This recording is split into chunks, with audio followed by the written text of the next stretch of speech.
Rev up your engines!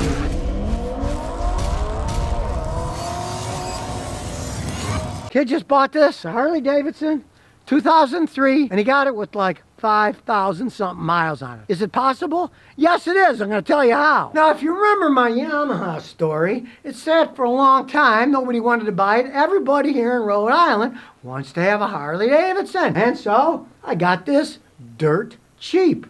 Well, I can't believe my eyes when he showed up with his Harley. He just bought it for $2,000. And it's got 5,000 miles on it. How did that happen? One, this is a Sportster 883. I'm a bike rider myself. I like these a lot better because they're more fun. They don't weigh as much. They're a real motorcyclist motorcycle. They're not a poser. They're not somebody, which I always find humorous myself, who's on a big old Harley with saddlebags, and they're driving like turtles, right? And the people in SUVs and minivans are zooming by them in the highway, right? When I was young, they were going by everybody, driving like maniacs. Now, people are passing Harley drivers in minivans and SUVs. So it's a completely different ball game with the big Harleys. But these are actually a lot more fun to drive. Now, granted, he found this thing in a barn. The guy says, what doesn't run?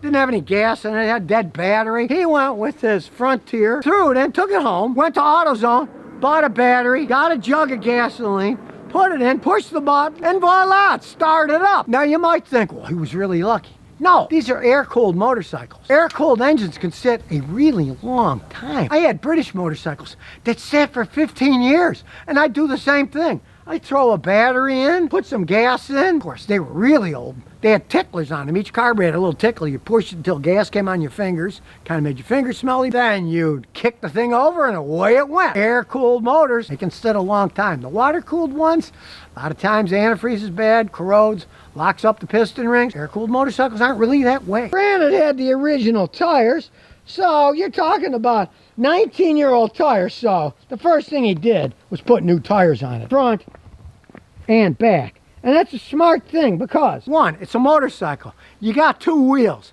Car, you got four. One goes bad, you can still pretty well handle and get out of the way. You lose a tire on these, it's goodbye, Charlie. And two 20-year-old motorcycle tires. You know, they're dry rotted. They could explode at any moment when you're going fast down the road. But even more important, three, these are new tires.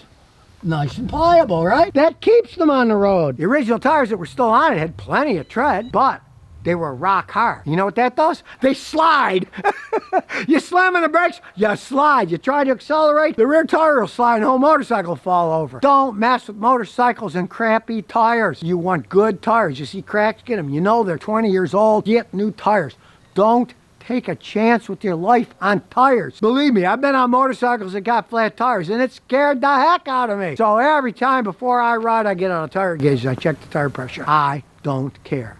I'll do it every time because I don't want to be stuck. And yeah, they only go a certain speed, right? This thing will go about 120 miles an hour. You take one of these 100 miles an hour, you're holding on, baby, let me tell you. Okay, so we'll start her up. Nothing sounds like a Harley. That's what sells them. The sound. They actually tried to patent the sound, but they lost in court. You can't patent a noise that a machine makes, but they tried. And this noise is one of the reasons that I predict, and you watch, I'm going to be right, that the Harley Davidson live wire electric motorcycle is going to be one of the biggest failures of all time. Because one, they don't make any noise. They have a limited range too. You can keep putting gas in this thing. The electric Harleys have an extremely limited range. And what they did, they're always trying to pull fast economic moves at Harley. They're one of those companies that's always trying to buy back its own stock to artificially inflate the value and stuff. What they did was, a few months ago, they decided to split Harley Davidson on one side and Livewire on the other. So they sold, as an initial public offering, $400 million of stock in Livewire, right? But between March and now, the people that bought it said, this stinks.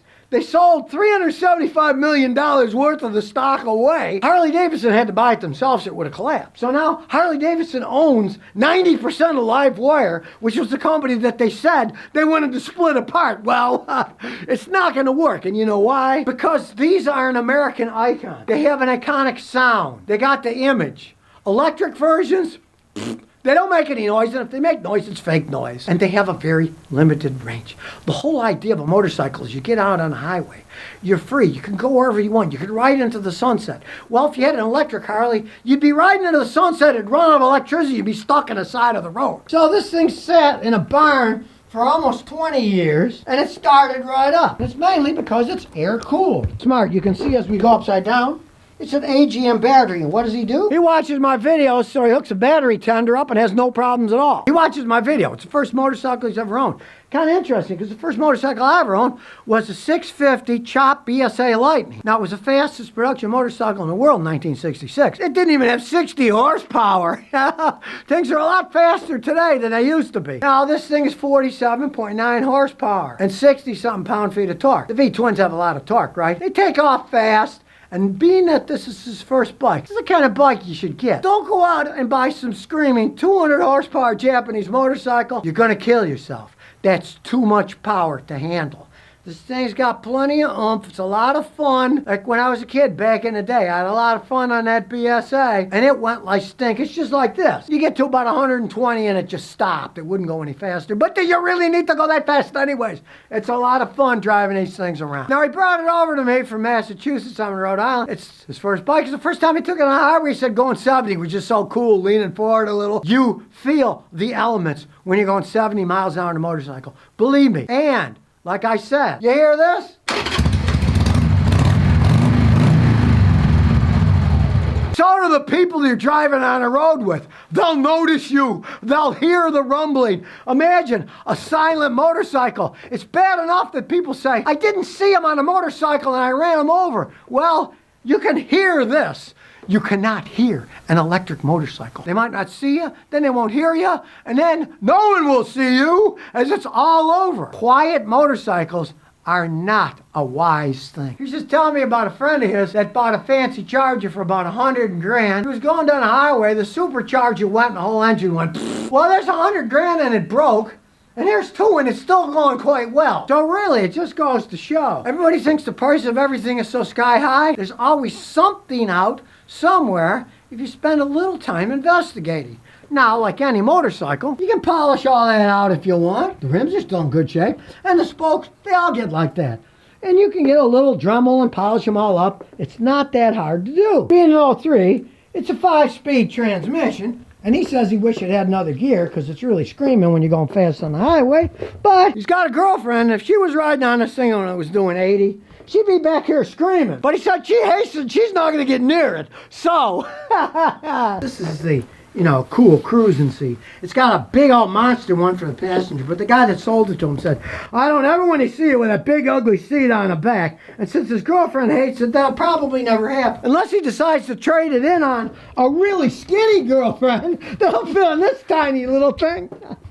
So here it is. I've been made a fool of. I thought, wow, I got this great Yamaha for 3 grand, right? He got this Harley for 2 grand in Massachusetts. Mind you, it wasn't in Rhode Island. As I said, the tires were old and all dried out. He went to a motorcycle shop, and here's the reason you don't want to go to a motorcycle shop. They wanted over $1,000 to change the front and rear tires, mount them, put them on, right? And he said, ugh. He bought the tires himself. He paid $140 for the tires. He took them off. He said it was a pain, but he took them off. Then he took them to a tire shop. They charged him $80 to put it on and balance them. Saved himself a lot of money.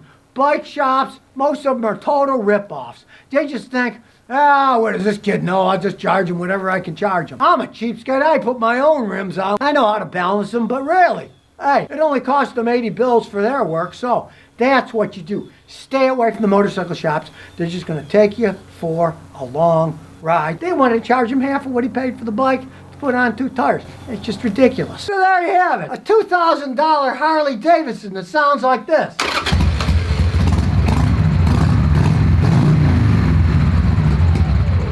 Now I feel embarrassed that I paid 3 grand for that Yamaha. Well, not really. My wife would never get on this thing, but I might be able to convince her on that if I tell her I won't go over 40 miles an hour when she's riding on the back.